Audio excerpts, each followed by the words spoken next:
Bonjour, soyez les bienvenus sur votre chaîne Déploie-toi. Aujourd'hui, nous allons nous entretenir sur la prière du credo.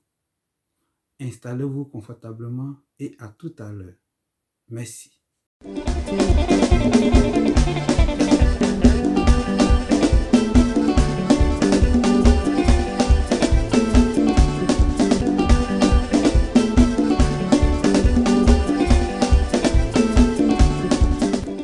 Comme le disait tantôt, nous allons nous entretenir sur la première phrase de la profession de foi. Je crois en Dieu, le Père Tout-Puissant, Créateur du ciel et de la terre. Nous allons ensemble nous entretenir sur cette parole. Nous confessons notre foi en un Dieu tout-puissant, le Dieu, le Créateur du ciel et de la terre, c'est-à-dire la source de tout ce qui existe, aussi bien dans le monde visible que dans le monde invisible. Nous confessons et nous adhérons à ce Dieu qui vraiment est le Tout-Puissant. Et dans tout notre passage, Jésus va nous dire, quand nous prions, nous devons nous adresser à ce Dieu comme notre Père, c'est-à-dire le Créateur du ciel et de la terre, le Dieu Tout-Puissant est aussi notre Père. Nous tirons notre source et notre origine de ce Dieu. Nous dépendons de ce Dieu qui nous aime tant, qui nous maintient en vie par la puissance de sa parole, qui nous a sauvés par son Fils, Jésus-Christ. Ce Dieu qui veille sur nous, aussi bien que quand nous sortons, que quand nous rentrons. Ce Dieu qui a son regard bienveillant porté sur chacune de nos vies et sur toute l'humanité tout entière. Nous adorons ce Dieu tout-puissant qui est notre Père. C'est lui qui est l'auteur et le responsable de toute existence. Et nous croyons à ce Dieu. Nous adhérons à ce Dieu qui, par l'Esprit Saint, vient habiter en nous avec toute sa plénitude. Oui, nous croyons en ce Dieu tout-puissant qui nous manifeste surtout miséricorde et bonté. Mais ce qui est un peu déplorable, c'est que cette profession de foi, cette adhésion à ce Dieu, source, auteur de vie, le Créateur, le Père Tout-Puissant, le miséricordieux, qui s'est révélé et qui s'est manifesté en nous par Jésus-Christ, nous constatons que notre vie de chaque jour, souvent, ne reflète pas et ne témoigne pas cette profession de foi. Et j'ai pendant longtemps constaté que, pardonnez-moi, il y a un écart entre cette profession de foi et notre vie de tous les jours. Quand je constate que bon d'entre nous sommes confrontés à des situations vraiment souvent difficiles, je constate des situations de pauvreté, des situations de misère, des situations de dénuement, des situations où nous avons le chrétien qui est souvent désemparé comme si son Père n'est pas le Tout-Puissant. C'est comme l'image de quelqu'un qui est prince, son Père est roi, qui a toute la royauté, c'est-à-dire ce monde est la royauté de notre Père et qui vit dans la misère, qui est sans repères, qui parfois, pardonnez-moi, va jusqu'à demander de l'aide à celui qui certainement ne croit pas en ce Dieu qui n'est pas du royaume. Comme nous avons coutume à dire, excusez-moi le terme, les païens. Et cela, beaucoup de fois m'interpelle. Et je voudrais que toi et moi, qui m'écoutes aujourd'hui, en plus de cette adhésion, de cette conviction, de notre attachement à ce Dieu Tout-Puissant, fassions intervenir notre esprit, l'état d'esprit. Est-ce que il y a concordance entre notre foi et notre raison? Est-ce que nous voyons dans notre esprit que nous sommes effectivement fils de Dieu et qu'il est le Tout-Puissant?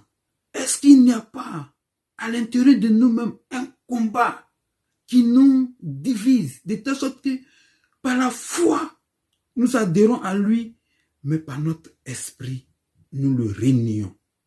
Notre Père est le Dieu Tout-Puissant. Quand je vois ce bon continent, en particulier l'Afrique, avec toutes les ressources que ce continent regorge, et je vois la qualité de notre vie, je ne crois pas que c'est Dieu qui ne nous manifeste pas sa toute puissance, mais c'est nous qui nous limitons par notre état d'esprit. Alors, il va falloir que nous fassions tout ce qui est notre possible pour qu'il y ait une adhésion aussi de notre esprit à notre profession de foi. Nous voulons certainement être bénis, nous voulons certainement être élevés, nous voulons être exaucés, nous voulons la prospérité, l'abondance, nous voulons retourner à vivre dans le jardin comme il a été décrit dans la Genèse. Alors il va falloir que nous commencions à bénir tous ceux qui sont déjà bénis. Il va falloir que nous commencions à les aimer. Il va falloir que nous commencions à nous approcher d'eux afin que nous recevions aussi des instructions de leur part. Il va falloir que nous sortions de l'enceinte de l'édifice église pour nous ouvrir à des frères, à des sœurs qui peuvent nous aider à acquérir l'état d'esprit qui attire la faveur de Dieu, qui attire la prospérité de Dieu. C'est-à-dire le mindset et l'état d'esprit. Oui, c'est possible. Ne refusons pas de nous ouvrir. Ouvrons-nous, ouvrons-nous, ouvrons nos cœurs, ouvrons notre esprit. Comme Saint Paul nous le dit, soyons transformés par le renouvellement de notre intelligence, afin de discerner ce qui est bon, ce qui est agréable, ce qui est parfait, ce qui plaît à Dieu. Et ce qui plaît à ce Dieu tout-puissant, c'est que tu vives dignement. Ce qui plaît à Dieu, c'est que tu vives dans l'amour, dans l'harmonie.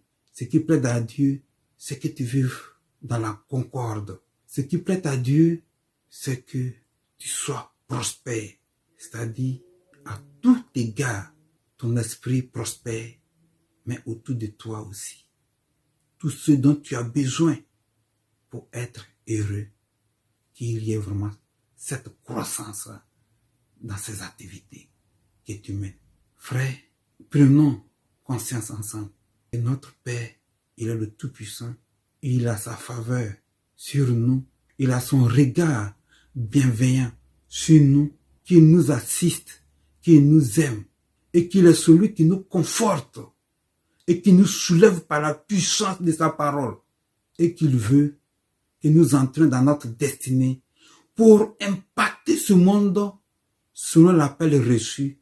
Mais il va falloir acquérir la sagesse et la connaissance.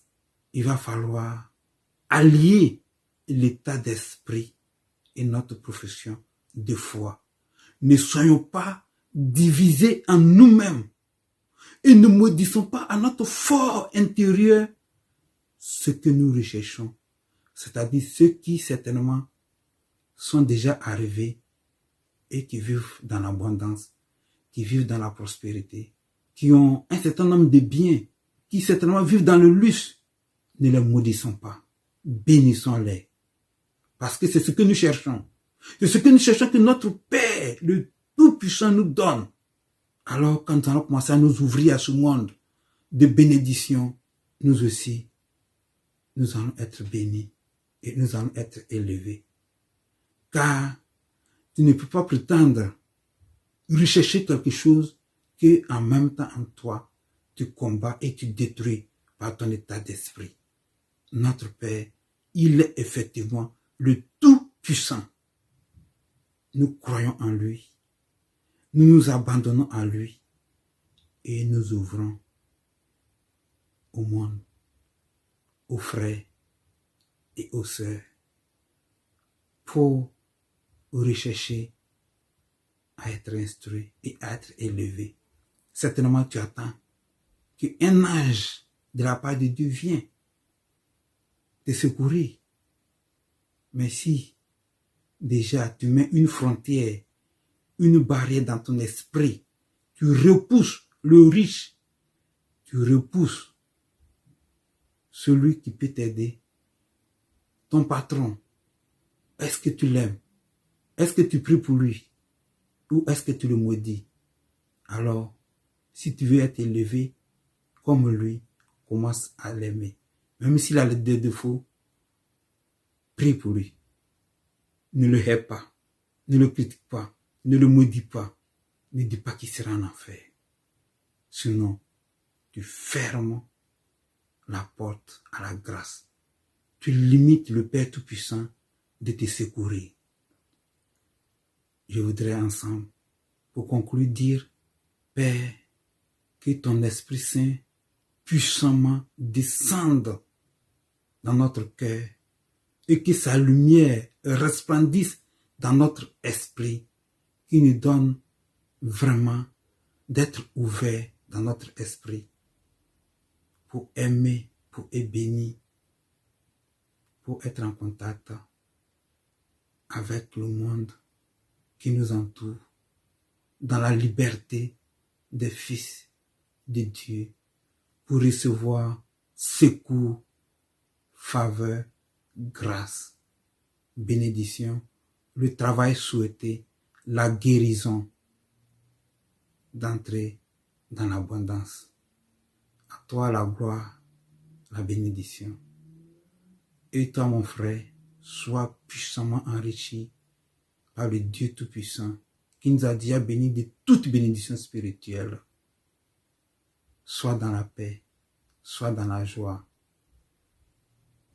Vis intensément l'espérance. Merci. Et si ce message t'a aidé, partage-le afin que quelqu'un soit aussi sauvé. Et n'oublie pas de t'abonner sur cette chaîne. Déploie-toi. Merci.